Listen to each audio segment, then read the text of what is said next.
কেউ যদি জাদুর প্রভাবে আসলে ইবাদত বন্দেগী সেভাবে ভালোভাবে করতে পারে না এরকম হয়, তাহলে তো তিনি নিরুপায় অসুস্থ ব্যক্তি। আর লা ইউকাল্লিফুল্লাহু নাফসান ইল্লা উসআহা, কোনো ব্যক্তিকে তার সাধ্যের বাইরে কোনো কিছু আল্লাহ চাপিয়ে দেন না, সেজন্য এটা তার জন্য গুনাহ হবে না ইনশাআল্লাহ। তবে যে জাদুকর ইসলাম শরিয়া আলোকে বিচার এর ব্যবস্থা থাকলে তার শাস্তি কিন্তু মৃত্যুদণ্ড, চরম শাস্তি। এমডি আবু সাইদ আপনি লিখেছেন, রুকিয়ার আগে রোগীর সাথে টাকা কন্ট্রাক্ট করা কি জায়েজ? যেহেতু এখানে পরিশ্রমের ব্যাপার আছে, সময়ের ব্যাপার আছে, এবং দূর থেকে তিনি আসবেন, তার যাতায়াত খরচের ব্যাপার আছে, সবাই সমান বিবেচনা খরচ করে পারিশ্রমিক নাও দিতে পারেন, সেজন্য এখানে কোনো প্রকার চুক্তি করলে সেটা নাজায়েজ নয়। কিন্তু সেটা যেন অযৌক্তিক না হয়, সেটা যেন অস্বাভাবিক না হয়, সেটা যেন অনেক বেশি না হয়, সীমাতিরিক্ত না হয়, সেটি একটা বিষয়। অনেকে দেখা যায় লক্ষ লক্ষ টাকা হাঁকায় বসেন, তো এগুলা দুর্ভাগ্যজনক এবং অবশ্যই নাজায়েজ। আমরা 2 ভাই 1 বোন, বাবার সম্পত্তি 50% মতো, বোনের বিয়েতে 5% জমি বিক্রি করে যৌতুক দেওয়া হয়েছিল। এখন ইসলামের বিধান অনুযায়ী বোনকে কিভাবে সম্পত্তির সঠিক হিসাব অনুযায়ী ভাগ দিব?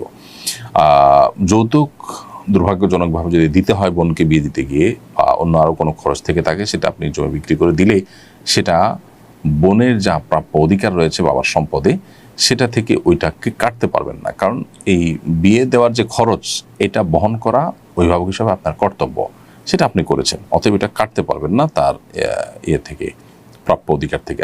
যদি তাকে দিয়ে থাকেন ওই 5% জমি, তাহলে সেক্ষেত্রে সেটা কাটতে পারেন, যেটা তাকে দিয়ে দিয়েছেন, অতএব সেটা মাইনাস করবেন। কিন্তু বিয়ের জন্য খরচ করেছেন, সেটা তাকে তার কাছ থেকে কাটার সুযোগ কিন্তু নেই। কারণ এই ব্যাপারটা তখন হয়ে যাবে এমন যে বিয়েটা তার দায়িত্বে না, সেটা না, মেয়েদের অভিভাবক হিসাবে বাবা বা ভাইয়ের দায়িত্বে আসে। মেয়েদেরকে ইসলাম এতটাই প্রায়োরিটি দিয়েছে যে তাদের বিবাহ দেওয়া, তাদের ভরণ পোষণ দেওয়া, এটা সবসময় অভিভাবকদের উপরে বর্তায়।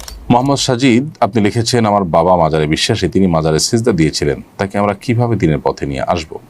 মাজারে সিজদা দেওয়া হারাম, বিধায় আপনি তাকে সিজদা যে শুধু আল্লাহর জন্য নিবেদন করতে হয় সেই জিনিসটি বোঝান, এবং বারবার করে সেই বিষয়ে কোরআন হাদিসের আলোকে আমাদের বক্তব্য, বই পুস্তক, আল্লাহর নির্দেশগুলো তার সামনে উপস্থাপন করেন। সূরা ফাতিহার মর্মটা যদি তাকে ভালো করে বোঝাতে পারেন, যেখানে আল্লাহ তাআলা আমাদেরকে শিখিয়েছেন এই স্বীকারোক্তি দেওয়ার যে ইয়্যাকা না'বুদু ওয়া ইয়্যাকা নাস্তাঈন, আমরা শুধু আল্লাহরই ইবাদত করবো এবং আল্লাহর কাছেই সাহায্য চাইব, সেটার জন্য তিনি ধারণ করেন, তাকে সেই বিষয়ে বোঝান এবং আল্লাহ তাআলার কাছে সেই সাথে দোয়াও করেন। বাস এই দ্বিমুখী বা ডাবল আপনার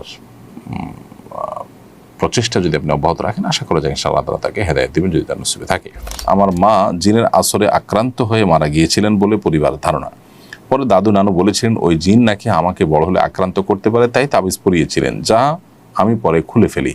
প্রশ্ন হলো, জিনের আসর মায়ের দ্বারা সন্তানের উপরও প্রভাব ফেলতে পারে কিনা?